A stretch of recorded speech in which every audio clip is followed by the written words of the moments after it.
नमस्कार, सुप्रभात। स्वागत आप सभी का सबरंग कार्यक्रम में आज की इस प्यारी सी सुबह में।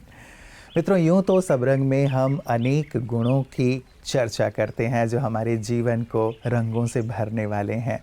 लेकिन आज एक और विशेष गुण की हम चर्चा करने जा रहे हैं जो सचमुच आज के दौर में बहुत बहुत आवश्यक है, और वो है सब्र का गुण, धैर्य का गुण। वो कहते हैं ना, सब्र का, धैर्य का जो फल है वो बहुत बहुत मीठा होता है।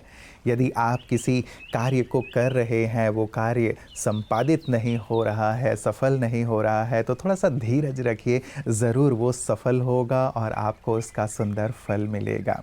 यदि कहीं पे कोई बात ऐसी हो रही है जो आपके विपरीत है, खिलाफ है, वहाँ पे भी यदि आप अपना आपा नहीं खोते, थोड़ा धीरज बनाए रखते हैं, तो भी सारी बातें सहज और सरल हो जाती हैं। तो मित्रों, सचमुच आज के दौर में यदि संबंधों की बात करें, व्यापार की बात करें या फिर किसी अन्य क्षेत्र की बात करें, यदि ये गुण हमारे अंदर है तो निश्चित रूप से सफलता हमारी कदम चूमती है, मीठा फल हमें प्राप्त होता है।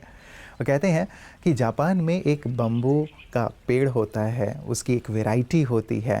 उसे जब माली लगाता है तो महीनों तक वो बाहर नहीं निकलता, लेकिन जब निकलता है तो बाकी के सारे जो बम्बूज़ हैं उन्हें पीछे छोड़ता हुआ सबसे ऊंचा चला जाता है। उसकी वैरायटी इतनी अच्छी है। तो वास्तव में यदि माली धैर्य ना रखे कि पता नहीं क्यों नहीं निकल रहा है, होगा या नहीं होगा, आदि आदि इत्यादि, तो निश्चित रूप से उसे दुख ही होगा। लेकिन यदि उसे पता है कि नहीं, मैं जो धीरज रख रहा हूँ उसका फल मीठा मिलने वाला है, तो निश्चित रूप से वो धीरज का आनंद लेता है। ठीक ऐसे ही हम भी अपने जीवन में धीरज के गुण को धारण करते हुए सफलता का स्वाद चखते चलें। इसी पर आज का सुंदर सुवाक्य केंद्रित है। आइए सुनते हैं। ओम शांति। भारत के former president late Shri APJ Abdul Kalam ji ने कहा है कि जल्दी मिलने वाली चीज़ें ज़्यादा देर तक नहीं चलती, और जो चीज़ें ज़्यादा देर तक चलती हैं वो जल्दी नहीं मिलती। इसलिए जीवन में थोड़ी धैर्यता रखें।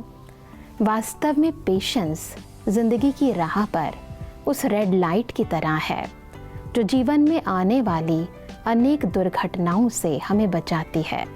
इसलिए प्रत्येक कार्य प्रारंभ करने से पूर्व एक लंबी श्वास लें, मन को शांत रखें, परमात्मा को साथ लें, अपने कर्मों पर व समय पर विश्वास रखें।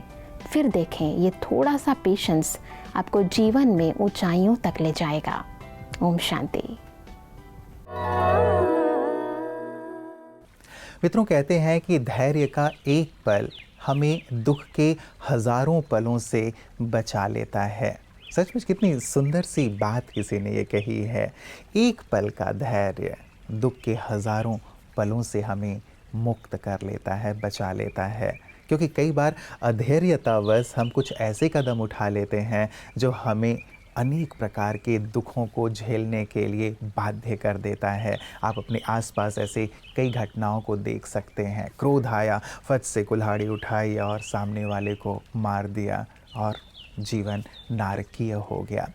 कई बार मित्रों, बीमारी भी जब आ जाती है और लंबे समय तक नहीं जा रही होती है, यहाँ पर भी हमें धैर्य का परिचय देना होता है, क्योंकि जो चीज़ आई है वो चीज़ जाएगी ज़रूर। इस आशा और विश्वास के साथ, इस धैर्यता के साथ यदि हम उस बीमारी को झेलते हैं तो वो हमारे लिए कभी भी विपत्ति का रूप नहीं बनती। लेकिन उस समय को भी हम कुछ ना कुछ क्रिएटिव कार्य में, कुछ ना कुछ अच्छे कार्य में लगा करके उसे भी सफल कर लेते हैं। आवश्यकता है धीरज बनाए रखने की, क्योंकि जो चीज़ आई है जाएगी ज़रूर। आपकी सेहत आपके हाथ में भी हम कुछ नई नई बातें लेकर के आपके सामने इसीलिए आते हैं ताकि आप सचेत रहें उन चीज़ों से जो चीज़ें आपको कष्ट दे सकती हैं। आइए देखते हैं आज बीपी के विषय में सुंदर जानकारी।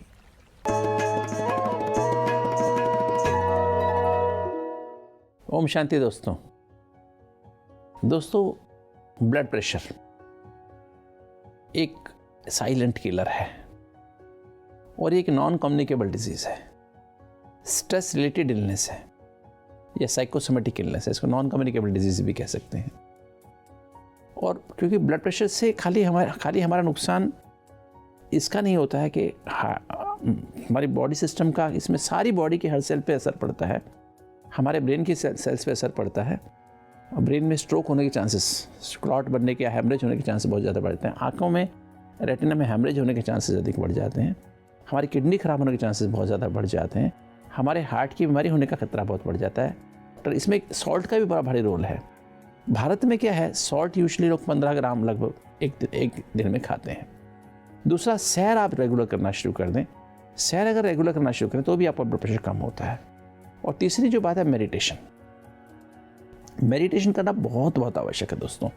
राजयोगा मेडिटेशन के द्वारा हमने पिछले 26 साल में 26 साल में देखा है कि जो लोगों को हमने राजयोगा मेडिटेशन करना सिखाया है वो स्ट्रेस को मैनेज करना सीख जाते हैं। एक अच्छा इफेक्टिव वे है राजयोगा मेडिटेशन अपने तनाव को दूर करने का। और जब कहते हैं जैसा फिर स्ट्रेस के द्वारा हमारा जो रॉन्ग मूड बनता है, वो रॉन्ग फूड खाते हैं, गलत फूड खाते हैं, ज़्यादा spicy, hot and spicy food खाते हैं, तला हुआ भोजन खाते हैं, तो हमारी आर्टरीज डैमेज होती है। हमारी आर्टरीज भी, हमारे हार्ट की बीमारी भी होने के चांस बहुत ज़्यादा बढ़ जाते हैं। तो दोस्तों याद रखें, ब्लड प्रेशर एक लाइफस्टाइल डिजीज़ है, इसमें अपने जीवन शैली को बदलना आवश्यक है। राजयोगा मेडिटेशन, एक राजयोगा मेडिटेटिव लाइफस्टाइल करेंगे, फॉलो करेंगे तो आप इस बीमारी से दवाइयाँ भी कम होती जाएंगी। जैसे जैसे मेडिटेशन बढ़ेगा, दवाइयाँ कम होती जाएंगी और आप अच्छा महसूस करेंगे। ओम शांति। मित्रों, कहते हैं कि धैर्य हमें कभी गिरने नहीं देता, ना किसी की नज़रों में, ना किसी के कदमों में। लेकिन ये सुंदर जो गुण है वो कैसे जीवन में आए, यही तो महत्व की बात है। न केवल हम गुणों की चर्चा करें, लेकिन गुणों को अपने जीवन में आत्मसात करें, तभी जीवन गुणों से परिपूर्ण, मूल्यवान बनता चलता है। और ऐसा ही किया प्रजापिता ब्रह्मा कुमारी ईश्वरी विश्वविद्यालय की आदि रत्न सरला दादी जी ने, जिन्होंने अपने जीवन में परमात्मा के द्वारा बताए हुए सभी दिव्य गुणों को शामिल किया और उन गुणों की खुशबू पूरे जीवन बांटते रहें। उनका जीवन औरों के लिए प्रकाश था, प्रेरणा का पुंज बने हुए आदरणीय सरला दादी जी के जीवन के कुछ सुंदर प्रसंगों को आज की महकती यादों में हम देखेंगे। सरलता, निर्माणता और समर्पण महता जैसी अनेकानेक रत्नों की धनी थी बेंगलुरु कुमारा पार्क की सरला दादी जी। आपका जन्म सिंध कराची में हुआ था। 1936 में आपकी लौकिक बहन कला ओम मंडली में जाया करती थी। 1937 में जब आप अपने लौकिक बहन के घर आईं, तब आपको पता चला कि एक ऐसा भी स्थान है जहां श्री कृष्ण का साक्षात्कार होता है। जब आप बाबा के सामने पहुंची तो आपको उनके भृकुटी में एक दिव्य ज्योति का साक्षात्कार हुआ, जिसके बाद आपने एक नए जन्म का अनुभव किया। 10 वर्ष के अल्पायु में ही आपको ये एहसास हुआ कि यही वो परिवार है जिसमें आप पहले भी आई थी और आज फिर आ रही है। बाबा और मम्मा के हस्त कमलों से पलते हुए आपने दादी गुलजार जी के साथ ही बोर्डिंग स्कूल में शिक्षा ली। बाबा की आज्ञा से आप ईश्वरीय सेवा के निमित्त कानपुर से होते हुए बेंगलुरु के कुमारा पार्क में आ पहुंचे। आपने अपने त्याग, तपस्या और निष्ठा से ईश्वरीय सेवाओं का ऐसा बीज डाला जिसका विशाल वट वृक्ष आज हम सबके सामने है। आपकी तपस्या के फल स्वरूप ही आप अनेक सेवा केंद्रों की स्थापना के निमित्त बने। बाबा की श्रीमत का दिल से पालन करते हुए अपने संपूर्ण जीवन को इस ईश्वरीय यज्ञ में समर्पित करते हुए आप 11 सितंबर 2017 को अपने लौकिक देह का त्याग कर बाप दादा की गोद में चली गई।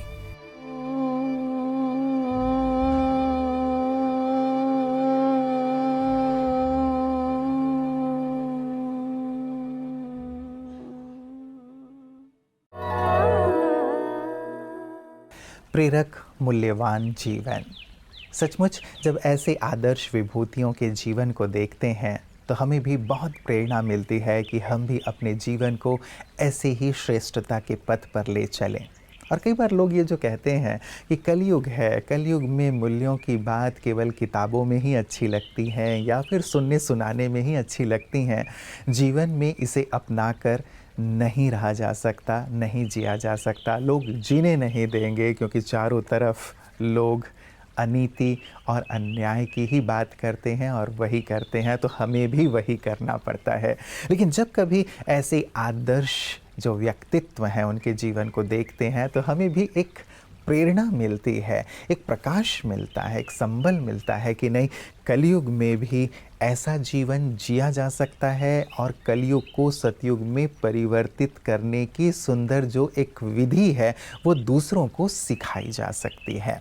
तो मित्रों, यही सुंदर कार्य प्रजापिता ब्रह्मा कुमारी ईश्वरीय विश्वविद्यालय वर्षों से करता चला आ रहा है, एक ही ध्येय लेकर के, कलयुग को सतयुग बनाया जाए, संसार को, समाज को बेहतर बनाया जाए और इसके लिए आध्यात्म को, मूल्यों को जीवन में अपनाया जाए। हम भी इसे ज़रूर अपनाने का संकल्प लें और इसी संकल्प के साथ आइए देखते हैं ब्रह्मा कुमारी इसकी सुंदर सेवाओं को।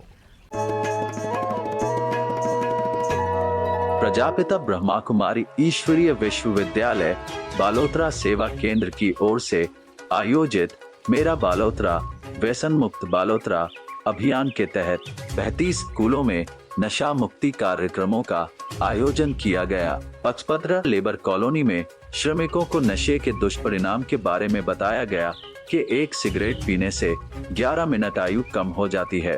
तंबाकू धीमा जहर है, तंबाकू की खेती में तो गधा भी नहीं जाता।